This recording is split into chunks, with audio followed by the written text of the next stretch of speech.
నమస్తే, welcome to our channel. నేను సౌజన్య.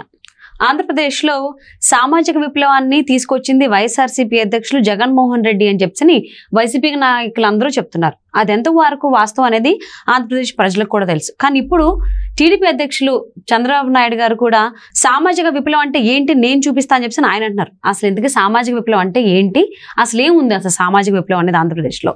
ఈ అంశానికి సంబంధించి మనతో మాట్లాడడానికి, వారి విశ్లేషణని మనతో పంచుకోవడానికి ఈరోజు మనతో పాటు ఉన్నారు senior journalist, senior political analyst CS Rao గారు ఉన్నారు. వారితో మాట్లాడదాం. నమస్తే రావు గారు. నమస్తే. ఆంధ్రప్రదేశ్లో అటు టీడీపీ ఇటు అలాగే వైసీపీ ఇద్దరు అధ్యక్షుల మధ్యన వినిపించే మాట కామన్గా ఏంటంటే సామాజిక విప్లవం అని వినిపిస్తుంది. అసలు ఆంధ్రప్రదేశ్లో ఉన్నటువంటి సామాజిక విప్లవం అంటే ఏంటి, దాన్ని ఎవరు తీసుకొచ్చారు? నేను తీసుకొచ్చాను చెప్పి జగన్మోహన్ రెడ్డి చెప్తున్నారు. దాన్ని నిన్ను బాగా అమలు చేస్తానని చంద్రబాబు గారు చెప్తున్నారు. ఎవరి మాట నమ్మాలి, అసలు ఏం నడుస్తుంది? ఇప్పుడు ఎవరి మాట నమ్మాలి, ఎవరిది నిజమైనటువంటి సామాజిక విప్లవం తీసుకొచ్చారంటే ఆలోచన చేసి ఇంప్లిమెంట్ చేశారు అనే దాని మీద రెండు మాటల్లో చెప్పాలంటే గుంటూరు కారం సినిమాలో ఒక సాంగ్ ఉంది. ఒకరికేమో మేకలు ఇస్తేవి, ఇంకొకరికేమో నూకలు పెడితేవి అని. నూకలు ఇస్తేవి, అవును, నూకలు ఇస్తావని. నూకలు ఇచ్చిన కుర్చీ మడత పెడితే సాంగ్, కుర్చీ మడత పెట్టే సాంగ్ లో ఒకరికేమో నూకలు ఇస్తే ఇంకొకరికేమో మేకలు ఇస్తేవి. మేకలు ఇస్తేమో అంతకంతకి పెరిగిపోయి, నూకలు ఇస్తేనేమో తిరిగి ఒక రాత్రికి అయిపోయినాయి అని చెప్పి సాంగ్ ఉంది కదా.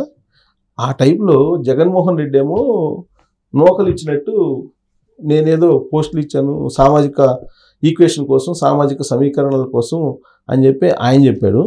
చంద్రబాబు నాయుడు ఏమో మేకలు, ఆ సాంగ్లో మేకలు ఇస్తే మందలై పెరిగి పెరిగి ఆస్తి పెరిగినట్టు ఆయన చేసినటువంటి సామాజిక విప్లవం, ఆయన చేసినటువంటి విధానాలు తీసుకుంటే ఆ విధంగా పెరిగి దళితులు ఆర్థికంగా స్వావలంబన కోసం ఉపయోగపడేలాగా ఆయన ఆలోచించాడు. ఏంటి అసలు వీళ్ళిద్దరు చేసింది? ఆయన ఇచ్చిన నూకలేంది, ఈయన ఇచ్చిన మేకలేంది అనేది మాట్లాడుకుంటే, జగన్మోహన్ రెడ్డి ముఖ్యమంత్రి అయ్యారు. ముఖ్యమంత్రి అయిన తర్వాత క్యాబినెట్లో డిప్యూటీ సీఎంలుగా ఆయన సామాజిక వర్గాల వారీగా మైనార్టీలు, బీసీలు, ఎస్సీలు, ఎస్టీలను పెట్టుకున్నాడు డిప్యూటీ సీఎంలుగా.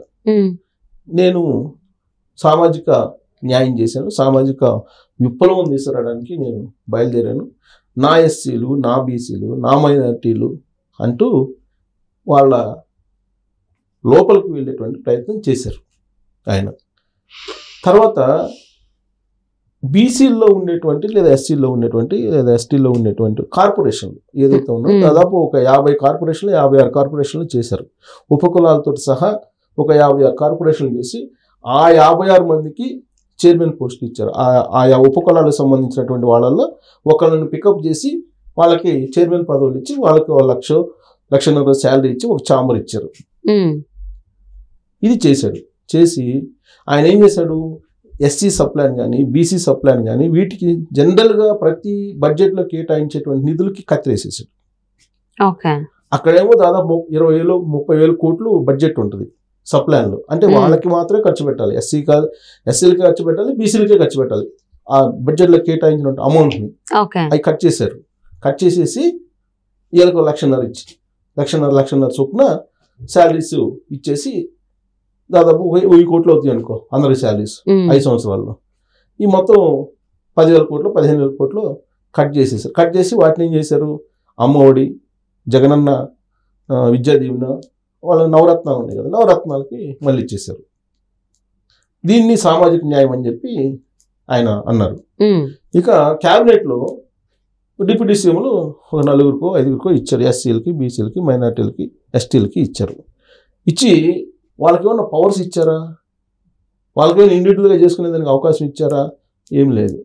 జస్ట్ పోస్ట్ అంతే, డిప్యూటీ సీఎం జస్ట్ పోస్ట్. వాళ్ళకేమైనా అదనంగా ఏమన్నా ఇచ్చారా? పని డిప్యూటీ సీఎంలనే మళ్ళీ క్యాబినెట్ 2.0లో తీసవతలు పడేశారుగా.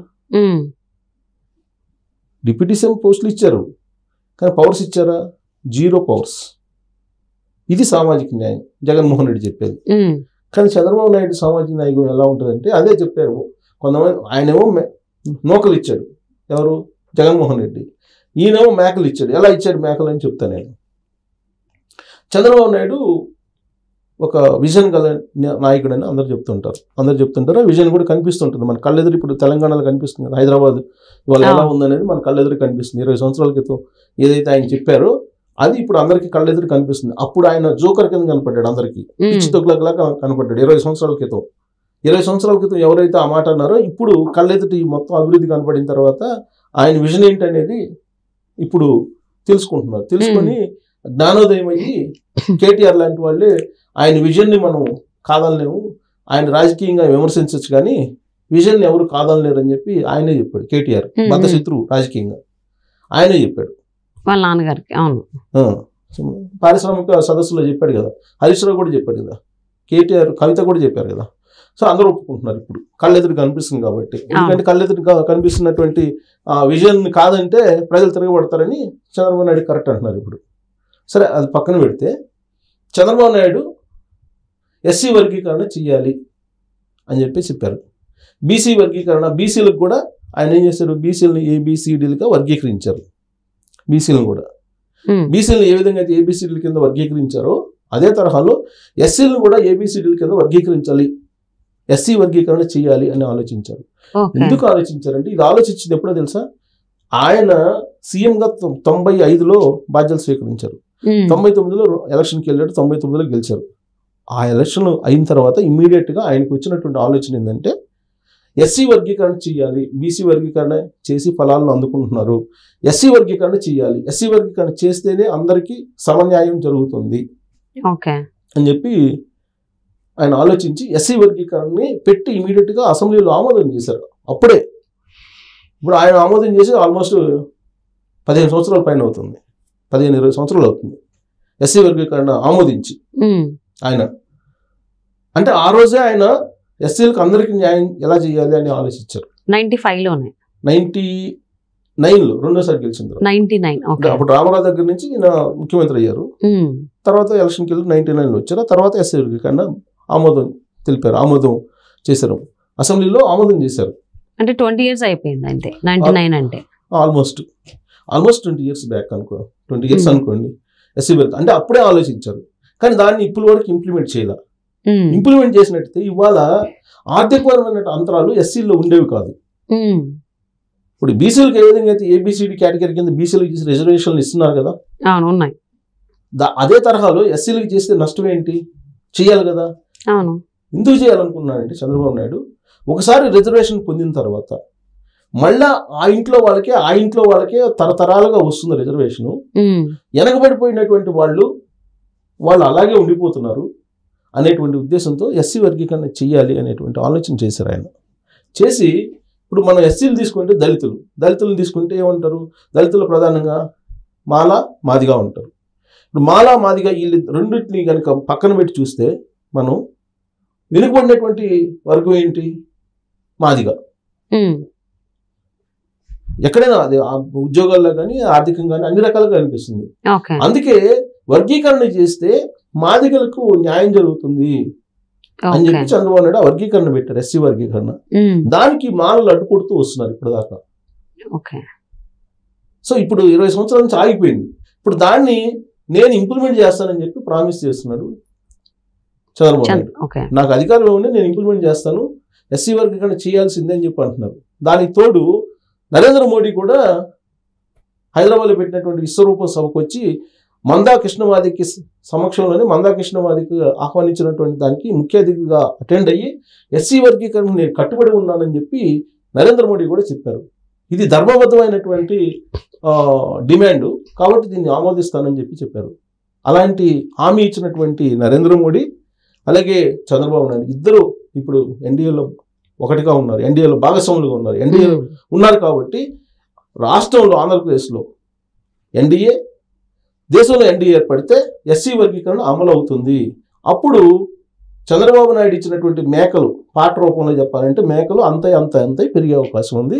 అది సామాజిక విప్లవానికి దారితీసే అవకాశం ఉంది. సామాజికంగా ఎదగడానికి సామాజిక విప్లవం, నిజమైనటువంటి విప్లవం ఏంటి అనేది చంద్రబాబు నాయుడు చూపించబోతున్నారు. అలాగే జగన్మోహన్ రెడ్డి లాగా నోకరిచ్చి అప్పటికప్పుడు కంటి తుడుపుగా చేయకుండా ఆయన విధానపరమైన నిర్ణయం తీసుకొని ఆయన ఒక విప్లవం, నిజమైనటువంటి విప్లవం, వాళ్ళ ఆర్థిక విప్లవం తీసుకొని చంద్రబాబు గారి విజన్ ఎలా ఉంటుందని చెప్పేసి అందరూ ఆల్రెడీ చూస్తున్నారు. దానికి సంబంధించిన అంటారు కదా ఫలాలు కూడా తింటున్నారు అని చెప్పేసి అనేది మనం చూస్తున్నాము. మరి ఈ సామాజిక విప్లవానికి సంబంధించి ఆయన ప్లాన్ ఏంటనేది బయటకు చెప్పారు కాబట్టి ఆంధ్రప్రదేశ్ ప్రజలు కూడా అభివృద్ధిని కోరుకుంటున్నారు కాబట్టి ఆ రకంగా అడుగులు వేస్తారని చెప్పి ఆశిద్దామండి.